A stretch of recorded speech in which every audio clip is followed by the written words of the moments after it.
Hello and welcome to the Crooked Letter Sports Podcast, the show about Mississippi sports and the folks who play them.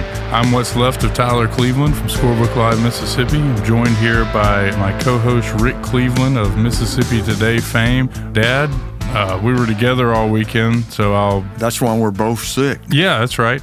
Got a little bit of the sinus infection going on. Of course, you gave it to me this time and not the other way around, so I'll lay it all at your feet.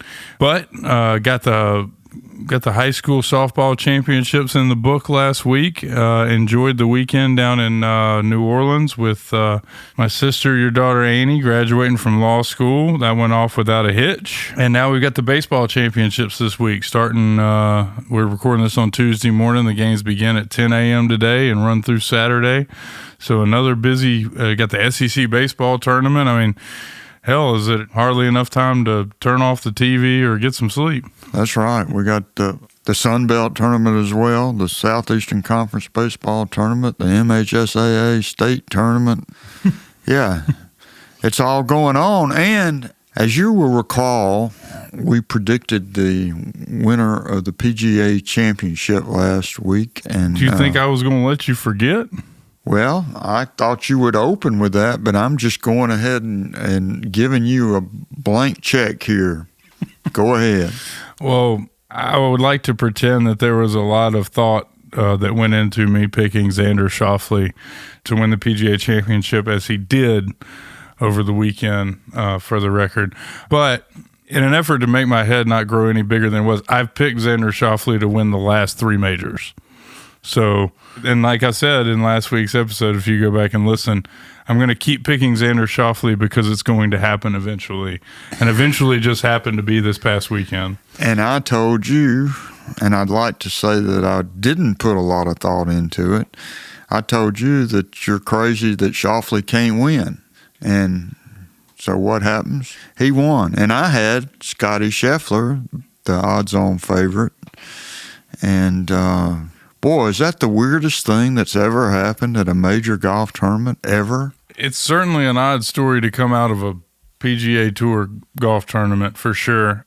I am of multiple thoughts about what happened, and I can hold them all in my head at the same time and have no problem with it whatsoever. I feel certain that at the end of the day, Scotty Scheffler is correct in his assessment of what happened as a huge misunderstanding. Yeah. But the reporter side of me wants to not jump to that conclusion, you know, would love to see like the body cam footage or, you know, some kind of account of what happened. I thought that the TV coverage, I mean, all the commentators and announcers went immediately to, this is not a big deal, this is not who Scotty Scheffler is, blah, blah, blah. That may well be true. But I thought that there was a lot of speculation going on the air that was probably a little early, I should say. I mean, like day of, you know. Here we are in 2024. I mean, that's the world we live in. I know, but don't you think that there was? I mean, and like personally, I'm willing to give Scheffler the benefit of the doubt, but as like a reporter or as a commentator, I mean, in a public space like that, I mean, doesn't that give you a little bit of pause? Well, you're supposed to go into it and report the facts. And I think there was that one eyewitness that they kept quoting. And there was also, I mean, you know, there have been the reports of the Louisville police being embarrassed by the whole situation. Not the most embarrassing thing the Louisville Police Department have done, just for the record. I mean, this is the same police department that could not present body cam footage for like three other huge national incidences.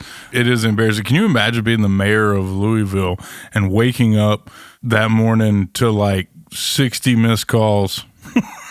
Text messages. And can you imagine being the tournament director of the PGA Championship in Louisville and waking up and well, that's who all the messages. You know, we haven't even mentioned the fact that there's a dead person. You know, I mean, on their watch. You know. Well, I mean, to be fair, it appears that the person got hit by a bus, like jaywalking in front of the. You know, I mean, I don't know if it was I mean, obviously it was a vendor or a person working for one of the vendors, and that is a horrible tragedy. I think that's what Scheffler said in the comments. It kind of adds perspective, and I will say this, that mornings like that, I woke up that morning to that news. That's what Twitter was made for. I don't still call it Twitter. It's X now, but that's what it was made for. It was made for breaking news and hilarious memes about said breaking news. And that's all it was all morning was Scheffler. You saw somebody had him superimpose the Nike logo on the orange jumpsuit in the photo. I mean, that's what I think that's what it was made for. Yeah, the whole thing's so unfortunate. And, my educated guess from knowing what I know about Scheffler and what people that I know and respect think about him, it's just unfortunate. I believe what he said. I mean, I believe it was just a bunch of unfortunate circumstances come together, and I hate it. Boy, how do you go out and shoot 66 after that? It starts with being the best golfer in the world. Yeah. I mean, that's a good place to start from, and then you go from there. Yeah, I mean, this guy is like the head of the tour Bible study group. Yeah. He's a new father. He has no reason to disagree. And to be fair, I mean, this guy is used to pulling up to events and being waved through barricades. Yeah. That's all. That's half his job is to show up and be waved through barricades. The other half is to go play golf. Yeah. So I can see where he would have thought he was being waved through or was, was in the special lane for special treatment. But, all I know is, and I'll finish with this, he was arrested, charged with assault on a police officer, and got out of jail and made his 10:30 tee time, is perhaps the widest statement that has ever been made. I mean, I can't imagine any other situation in which that would, unless it was, I mean, they have to think it's a big misunderstanding, or why would they not? Why would he be out? Why would he be on the, it was super awkward. And I don't want it to overshadow what Schauffele did, because he held off a group of some of the greatest golfers in the world to win that major. And it was really impressive. I mean, I thought Bryson DeChambeau played fantastic, gunning hard for him. It's cool to see him finally win. And especially, I don't think we have there's no secret here that we kind of pull for the PGA Tour guys. I don't want there to be any secret. I pull for the PGA Tour guys. I do not pull for the LIV guys, and I never will. And that's how Rick sees it. Yeah. So that's how it is. So, Dad, I watched a lot of softball last week as well. Congratulations to all our 7 champions. Wanted to give a shout out to especially Northwest Rankin, finished the season 34-0. I mean, you could argue it's the greatest softball season in Mississippi high school history. Just really impressive, and got a very good challenge from a hot Hernando team and was able to overcome it. They were down 4-0 in the first game of that series, won it 5-4 with 5 runs in the bottom of the 7th inning to walk off, and then eventually won a game. The game 2 that was just, there was lightning and thunder in the area, and they didn't get to finish all 7 innings, but they were handily ahead when they had to call it off. So congrats to them. I think at this point we should point out that those words are spoken by a proud Northwest Rankin Cougar alumnus. Yeah, I don't know about proud all the time, but this week, yeah, sure. Yeah. They got it done. And, they weren't, everybody kind of expected them to dominate, and Hernando gave them a great shot, but they found a way to win both those games. So that was good stuff. And then this week, we've got 7 baseball championship series, so we're rolling right along. But at least this time I'll get to sleep in my own bed. Well, at least this time we know that your alma mater will not win another baseball title. They've won plenty, but they got eliminated. Northwest Rankin got beat out by a really good Brandon team. Yeah, Northwest had won. See, they won it they won the South the year that Madison Central won it all with that great team with Braden Montgomery and all those guys. Hunter Hines. Yep, Hunter Hines. And then they lost it to them that year. They won it last year. This year they got to South State, and they ran into a Brandon team that had been trying to get over that hump for a couple of years and finally got there. They've got, would have been Corky Palmer's favorite baseball coaching staff over there with Daniel Best and Todd McInnes. And, they've got arguably the best pitcher in the state, in Walker Hooks, the Ole Miss signee. So excited to see him. Good to see it. Like, we're recording this on Tuesday morning. Most people won't hear it till Wednesday, but Walker's pitching tonight. You presume he'll start game 1. So we'll get to see him on the big stage at Trustmark Park tonight, and that kicks off what's going to be an incredible week. The series I'm most looking forward to is that Summerall-Ripley series in 4A. Summerall seems to be here every year, and thanks to reclassification, they're facing a Ripley team that has Southern Miss signee Ty Long, and he's given up 3 runs in 62 and a half innings this year. So, something's got to give in that series. Is Southern Miss looking at him as a shortstop or pitcher? I think you would have to ask Southern Miss about that. All I know is he's a damn good ball player who's hitting over 450, and like I said, has a .31 ERA or whatever it is.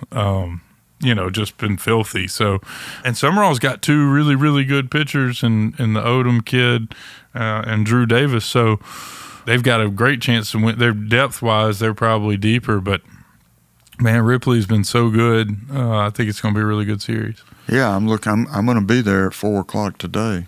Let's hope they start on time. Bring your sunscreen, buddy. Apparently, it's that time of year. I saw the forecast today, creeping ever closer to that 9 at the first of the digits, and soon we'll be in the triple digits. And I told somebody yesterday, I was like, well, it's baseball championship week. It'll start out and be really nice for the first game, and by the end, it'll be 105 degrees outside, and we'll all be dying. So, yeah. Meanwhile, at Birmingham tonight, 8 p.m., Ole Miss, Mississippi State will play for the 5th time this season, and they've split the first 4. So, what do you think? Well, I think at this point, if you don't have a vested rooting interest in one or the other, and you just want to see a Mississippi team do as well as possible, you gotta be pulling for State so that they can host, because Ole Miss is out. They're not even in the next 4 out at this point, I don't think. No, they'd have to, but they got to win the tournament. Winning the tournament. Which, everything's on the table. We've seen it over and over. All it takes is getting hot at the right time.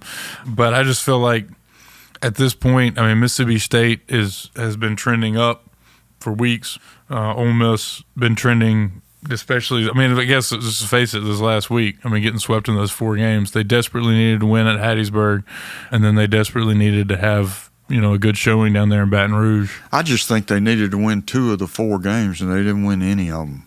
Mike Bianco thought that if they won the series at LSU, they were still in pretty good shape, but they didn't win any of the 3 games. So, and that was after talking to him last Tuesday night after they got beat by Southern Miss.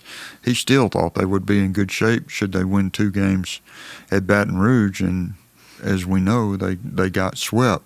Well, yeah, and it's not just bad news for them; it's bad news for everybody else. If LSU has suddenly gotten hot, yeah, they have that postseason magic in Baton Rouge. Is that what you call it? Or voodoo? Yeah, something like that. Voodoo. You could call it voodoo. They're blessed by something, and I don't think it's holy. I'm gonna go ahead and tell you, I don't know what it is, but I was just telling somebody this morning. I've spent 38 years of them raining on my parades, dancing on my graves. So for all of our Mississippi schools, it seems like everybody's got by them at one point or another in one sport or another. Yeah, no doubt. So what are you looking forward to the most in this SEC tournament, and what are your expectations for, I guess for both teams, but in particular for Mississippi State? What can they improve their lie? They could get to where if they run off a few victories in a row, I think they could end up hosting a regional. I've seen some projections that may have them hosting already, so maybe they could. They don't need to lose to Ole Miss and then lose their next game, and they don't need to do that. Yeah, they won't be hosting. I don't think should they lose 2 straight, but I think they probably deserve to host, and it is a terrific site for a regional when they do host. Yeah. Well, I don't think there's. I'd put them up against just about anybody, even with the press box where you can't see anything. What about Southern Miss and their chances to defend that Sun Belt tournament title? How much chance do you give them, and what do you think? Who do you think is their biggest impediment? I think I give them as good a chance as anybody in the tournament to win it. Clearly, the best team during the regular season was Louisiana Lafayette. The Raging Cajuns, they kind of go cold at the end, though. They won the league, but they weren't playing their best baseball at the end. And the other thing about them, they've been a whole lot better at home than they have been on the road. And we got an Astros situation going on over there. And Southern Miss has been a pretty good road team. I like their chances. They obviously have to have a third and fourth starter to come through, and they lost their third starter about a month ago. So, how do you feel about Montgomery as a host site for that tournament? Well, I know that this is a bit of news that hadn't come. Next year's the last year from Montgomery of their contract, and the Gulf Coast has put in a big bid. Very well could move to Biloxi. To the home of the Shuckers? Yep. MGM Park. That could be the next place. Pensacola, Montgomery, and the Mississippi Gulf Coast have all put in bids for the 2026, yeah. 2026. And it would be there for 4 years should that happen. And it's a great site. You've got a really nice ballpark. You've got buku hotels really close to it. It would make a lot of sense. I'd like to see it happen. Yeah. Of course, we got a pretty good minor league ballpark here. Yeah, it suddenly needs something something needs to happen there. I always enjoy my time at Trustmark Park. That's why the MHSAA baseball championships are, they make it pretty easy to cover. I wish that there was a little bit bigger box area, but, that's a complaint with pretty much every park I've ever been in. But I'll say this, Southern Miss did a great job with the softball championships. They staffed that thing. They had the official scorers did a great job. The scoreboard operator and the whole thing was really first rate. At the minor league park, you get a professional staff. They're running the scoreboard and the graphics and everything. So there's obviously lots of perks to having an event like that in a place like that already has trained professionals in place that can run everything. So, I would love for the conference tournament to come to Mississippi. That would be anything that comes to Mississippi. Great. Yeah. Generate some revenue for the state and get our fans closer to home. What are you looking forward to the most this week? And just your prediction when the dust settles, do you think that state will be hosting? What kind of seed do you think Southern Miss could hope for and beyond? What do you think? I think state could easily host. I just think they need to win a game or two in the SEC tournament. And I frankly, I expect them to. Where Southern Miss is concerned, I think they're looking at a 2 seed unless they go 2 and out in the Sun Belt, in which case they would probably end up being a 3 seed. And it really doesn't matter. And you don't think there's any hope for them to play their way? That they won the tournament. If they win the without tournament, losing a game.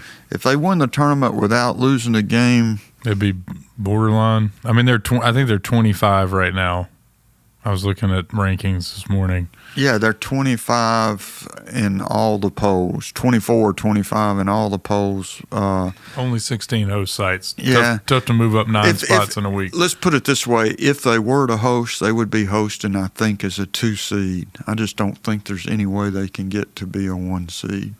2 seeds do host occasionally. You can do that? Oh, yeah. The first time Southern hosted the year that Corky always said it was his best team. Corky Palmer always said it was the best team, and that was the year that Baylor came in there as the top seed and won a really close championship game over Southern Miss. Yeah, well, them days are over. Baylor would definitely be hosting that thing these days.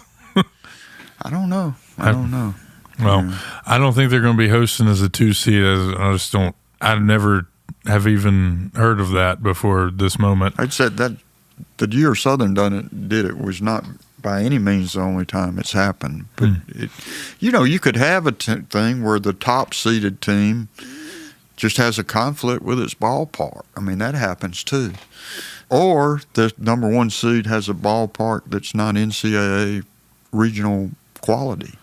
And that happens too. So we'll see. I expect Southern to play on the road as a 2 team. I expect State to host. Unfortunately, I don't think Ole Miss will make it this year. The projections that I've seen have Southern Miss going to places like a Knoxville or Athens. Or Starkville. I would think, I would love to see them in the Starkville Regional. I think that would be a lot of fun for Mississippi sports fans. Not so much in Knoxville or Athens, though. It seems like that's pretty. There are no easy draws at this juncture, but it seems like those would be kind of nightmare scenarios with those teams in their lineups. Well, selfishly, I hope it's in Starkville because I get both Mississippi teams at once. So, yeah, at the same place. Well, you can go up there and give them all sinus infections. Let's see how this works. But Dad, that's about all the time we got this week. Anything? Anything else you're looking forward to? No, I hope maybe to renew my relationship with golf sometime this week. But you better do it quick, buddy. The heat is on. Yeah. Everybody, thanks for tuning in. If you want to keep up with all the latest and what's going on with Rick's writings, you can go over to MississippiToday.org, where you will find coverage of not just sports, but all of the goings on in Mississippi and politics and beyond. If you want to keep track of what's going on at the high school baseball championships, check out our all-state softball teams, or generally get yourself ready for next football season. You can go over to scorebooklive.com/Mississippi and check out all of our latest work. Appreciate you guys tuning in this week. Have a good one out there.